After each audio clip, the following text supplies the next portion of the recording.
오늘 우리에게 주시는 하나님의 말씀은 열왕기상 2장 1절에서 3절까지 말씀입니다. 이 계시의 말씀을 통해서 하나님의 음성 들으시기를 바랍니다. 다윗이 죽을 날이 임박하매 그의 아들 솔로몬에게 명령하여 이르되 내가 이제 세상 모든 사람이 가는 길로 가게 되었노니 너는 힘써 대장부가 되고 내 하나님 여호와의 명령을 지켜 그 길로 행하여 그 법률과 계명과 율례와 증거를 모세의 율법에 기록된 대로 지키라. 그리하면 내가 무엇을 하든지 어디로 가든지 형통할지라. 아멘. 고사성어의 조삼모사라는 말이 있죠. 대부분 다 이 말의 유래를 아시겠지만 옛날 송나라에 저공이라는 사람이 있었습니다. 저자는 원숭이 저자입니다.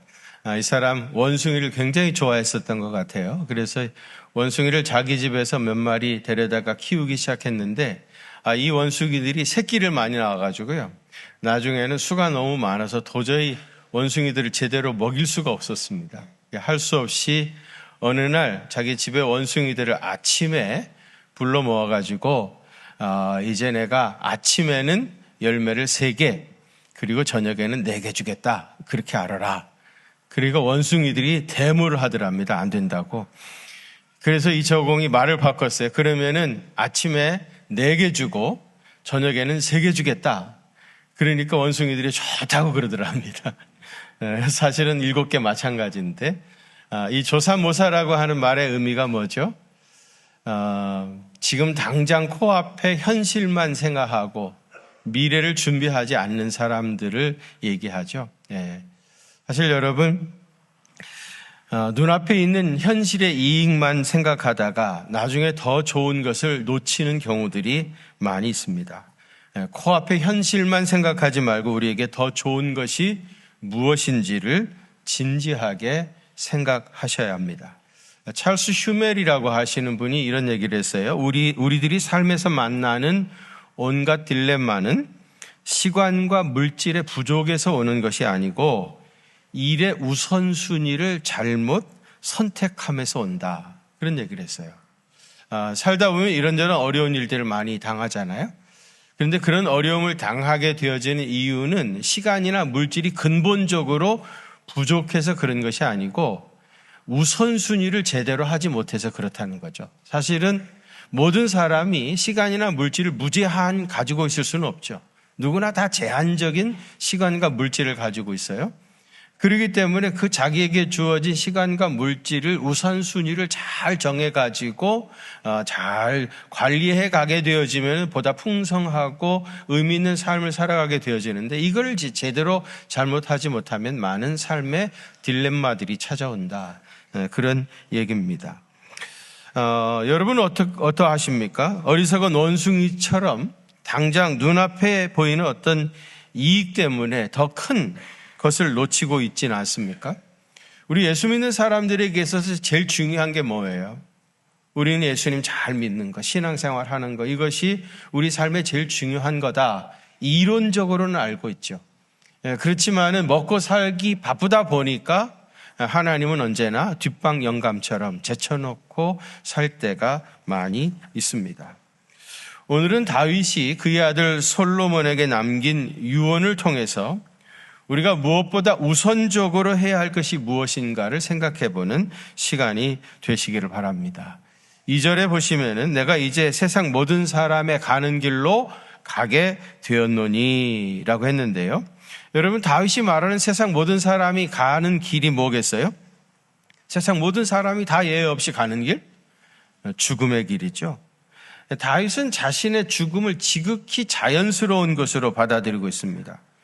세상 모든 사람은 누구나 다 가는 길이라는 거죠. 사실이 그렇죠. 여러분 죽음을 피해갈 수 있는 사람이 있습니까? 모든 사람이 다 그 길을 걸어갈 수밖에 없습니다. 단 한 사람도 예외일 수가 없습니다. 누구에게나 하나님의 정하신 때가 되어지면 그날이 다가오게 되어집니다. 사실 예수 믿지 않는 사람들은 죽음에 대하여 얼마나 두려워하는지 몰라요. 어떻게든지 그 길을 피하려고 하죠. 그래서 무슨 어려운 일 당하면 뭐라 그래요? 죽을 뻔했다고. 죽으면 큰일 난다고 생각합니다. 죽음에 대한 엄청난 공포를 가지고 살아가게 되어져요. 그러나 평생을 예수 믿는 우리들은 이 죽음을 지극히 자연스럽게 받아들이죠. 왜요?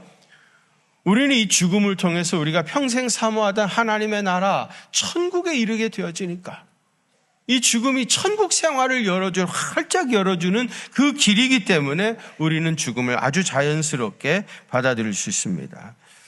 다윗은 자기 남은 날이 얼마 되지 않았다 하는 것을 본능적으로 깨닫고요. 그의 사랑하는 아들 솔로몬에게 마지막 유언을 했습니다. 뭐라고 유언했어요?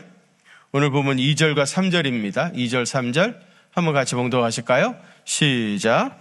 너는 힘써 대장부가 되고 내 하나님 여호와의 명령을 지켜 그 길로 행하여 그 법률과 계명과 율례와 증거를 모세의 율법에 기록된 대로 지키라. 그리하면 내가 무엇을 하든지 어디로 가든지 형통할지니라. 아멘. 아멘. 여러분, 이 다윗의 유언인데요. 어디서 많이 들어본 것 같지 않습니까?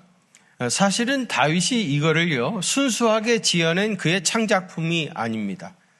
모세가 죽은 후에 여호수아가 이제 가나안 정복을 앞에 두고 있을 때 하나님께서 여호수아에게 주셨던 말씀하고 거의 비슷합니다. 그 말씀을 다윗은 거의 그대로 카피했다고 해도 과언이 아닙니다. 여호수아 1장 7절 8절 한번 같이 봉독하실까요? 1장 7절 8절입니다. 시작. 오직 강하고 극히 담대하여 나의 종 모세가 내게 명령한 그 율법을 다 지켜 행하고 우로나 좌로나 치우치지 말라. 그리하면 어디로 가든지 형통하리니 이 율법책을 내 입에서 떠나지 말게 하며 주야로 그것을 묵상하여 그 안에 기록된 대로 다 지켜 행하라. 그리하면 그의 길이 평탄하게 될 것이며 내가 형통하리라. 아멘. 이 여호수아 1장 7절과 8절 말씀, 그리고 오늘 우리 본문 열왕기상 2장 2절 3절 말씀을 이렇게 나란히 펴놓고 비교해 보면은요, 하나님께서 여호수아에게 주신 말씀을 다윗이 거의 그대로 간략하게 카피했다, 그렇게 말해도 과언이 아닙니다. 다윗은 그의 아들 솔로몬에게 너는 힘써 대장부가 되라 그랬어요. 이 말을 직역하면 너는 강하게 되어라. 그리고 남자가 되어라. 그렇게 얘기했습니다. 여러분, 힘써 대장부가 되어지는 구체적인 방법이 무엇이에요? 네 하나님 여호와의 명령을 지켜 그 길로 행하여 그 법률과 계명과 율례와 증거를 모세 율법에 기록된 대로 다 지켜라 그랬어요. 여기 법률, 계명, 율례, 증거 다 똑같은 말이죠. 뭐예요? 하나님의 말씀입니다. 대장부가 되어지는 가장 확실한 방법은 뭐예요? 하나님 말씀 지켜 사는 것입니다. 그러면 어떻게 된다고요? 무엇을 하든지 어디로 가든지 형통하게 된다 그랬습니다. 여러분의 길이 평탄하고 형통하게 되시길 원하십니까? 가장 확실하고 빠른 길은 뭐예요? 하나님 말씀 지켜 살아가는 겁니다. 하나님 말씀 지켜 살아가는 사람이 평탄하고 형통하게 되어집니다. 여러분, 자녀들도 형통하고 평탄한 삶을 살아가게 되기를 원하십니까? 그러시다면 여러분 자녀들에게 하나님 말씀 지켜 살아가라고 가르치시기를 바랍니다. 그런데 여러분, 여기서 기억해야 할 것은요, 본문에서 형통이라고 하는 말은 히브리어로 타스길입니다. 타스길. 이 타스길이 뭐냐면은 지혜롭게 되는 거, 그런 뜻이에요. 그러니까 여러분, 진짜 형통하게 되어지는 거는 지혜로운 삶을 통해서 오는 거예요. 지혜롭게 살면 형통하게 되어지는 겁니다. 그러면 지혜라고 하는 건 뭐예요? 하나님의 뜻대로 사는 것이 지혜입니다. 하나님의 뜻에 순종하여 살아가는 것이, 그것이 지혜이고요. 이렇게 지혜롭게 사는 사람은 평탄하고 형통하게 되어진다는 겁니다. 그런 의미에서 참된 지혜, 우리 그리스도인들에게 있어서 참된 지혜는 뭐예요?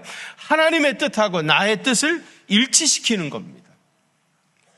성도의 최고의 사명은 하나님의 뜻을 이루어드리는 것입니다. 그것이 지혜로운 삶이고요, 형통하게 되어지는 길입니다. 성도는 나의 일과 나의 뜻을 이루어가는 사람이 아니고요, 하나님의 뜻과 하나님의 일을 이루어드리는 사람입니다. 우리 모두는 하나님께서 명령하신 말씀을 철저하게 이루어 드려야 합니다. 그거야말로 우리가 살 길이고요. 우리 자손들이 대대로 축복받는 길입니다. 여러분, 예수님께서 육신의 몸을 입으시고 이 세상에 오셔서 행하신 일이 뭐예요? 하나님의 말씀, 하나님의 뜻을 이루어 드리는 삶을 사시지 않았습니까? 우리도 말씀에 순종함으로 예수님처럼 하나님의 뜻을 이루어 드리는 삶을 살아야 여러분 가정이, 여러분 자손들이 평탄하고 형통하게 되어질 것입니다. 그런 은혜가 임하시기를 바랍니다. 주후 251년경에 시리아 사람인데요, 오헬로라고 하는 사람이 있었습니다. 이 사람의 꿈은 뭐냐면은 최고로 강한 사람의 제자가 되어지는 것, 그게 이 사람의 꿈이었어요. 누가 세상에서 제일 강자일까? 최고로 힘이 센 자가 누구냐? 가만히 보니까 그래도 왕인 것 같았어요. 그래서 어느 날 왕을 찾아가가지고 내가 당신의 제자가 되겠습니다. 난 당신을 위해서 목숨을 바치겠습니다. 나를 당신의 제자로 삼아 주십시오. 이렇게 충성을 서약하고 왕의 제자가 되었습니다. 그 밑에서 이제 왕을 도우면서 여러 해 이렇게 지나다 보니까 왕이 누가 무슨 말 한마디 했다 그러면은 겁을 내고 벌벌 떠는 사람이 있었던 거예요. 누구겠어요? 악마였습니다. 악마의 말을 왕이 두려워하고 있었다. 그래서 이 사람이 왕보다 악마가 훨씬 더 강한 자구나, 그런 생각을 하고 악마를 찾아가가지고 내가 당신의 제자가 되고 싶다고 부탁을 했어요. 그래서 충성을 서약하고 이제 악마의 제자가 되어가지고 온갖 악한 일들을 다 했습니다. 그러다가 가만히 보니까 이 악마가 벌벌 뜨는 말, 누가 무슨 말 한마디 했다 그러면은 벌벌 떠는 거예요. 그 누구겠어요? 예수님의 십자가인 겁니다. 예수님의 십자가라는 말만 나오면은 이 악마가 벌벌 떠는 걸 발견했어요. 예수님은 이 악마보다 훨씬 더 강한 분이시구나. 나는 예수님의 제자가 되어야 되겠다. 그렇게 생각하고 예수님을 찾아 나섰습니다. 그런데 예수님을 만날 수가 없는 거예요. 아무리 찾아도 예수님을 만날 수가 없었어요. 그래서 이 사람이 생각하기를, 사람들이 많이 오고 가는 나루터에서 뱃사공으로 일을 하다 보면은 혹시 주님을 만날 수 있지 않겠냐, 이렇게 생각해가지고 뱃사공이 되어서 나루터에서 일을 하고 있었습니다. 어느 날 밤에 폭풍우가 몰아치는 늦은 밤이었는데 어린 소년 하나가 헐레벌떡 달려왔어요. 그리고 애원하기를 우리 어머니가 너무 위독하시다고 하는데 나를 이 강을 좀 건너게 해주시라고 너무 애절하게 부탁하는 거예요. 비가 많이 와가지고 강물이 불어서 위험한데 배도 띄울 수 없는데 이 아이가 너무 애절하게 부탁하니까 할 수 없이 이 오헬로가 이 아이를 자기 목에 이렇게 등에 메고, 그리고 이제 물길을 따라가지고 강을 건너기 시작했습니다. 그런데 물이 점점 깊어지는데 이 아이가 너무너무 무거워지는 거예요. 점점 무거워져가지고 도저히 어떻게 할 수가 없었던 거예요. 그래가지고 이 오헬라가 그 아이한테 그랬어요. 아이야, 너 정말 너무 무겁구나. 어쩌다가 이렇게 됐냐? 그렇게 물었더니 자기 등 뒤에서 아주 인자한 음성이 들려왔대요. 세상 모든 사람의 짐을 지고 가기 때문이다. 그런 음성이 들려왔어요. 이 순간에 이분이 내가 그렇게 찾았던 예수님이시구나. 그래가지고 그 자리에서 등을 돌려가지고 내가 예수님 만나기를 간절히 소원했습니다. 그렇게 말을 했는데 이미 예수님은 계시지 않았다고 그래요. 이 사람은 이렇게 예수님을 만난 후에 예수님의 사랑을 실천하면서 평생을 살아서 성자가 되었습니다.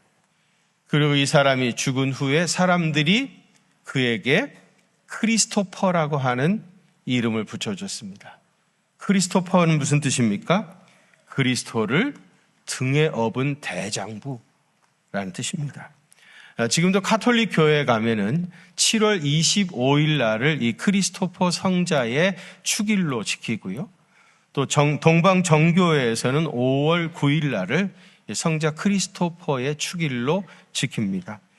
크리스토퍼는 예수님을 모시고 강을 건넜기 때문에 여행자들 아니면 운전하는 사람들의 수호신이다, 이제 그렇게 알려져 있고요.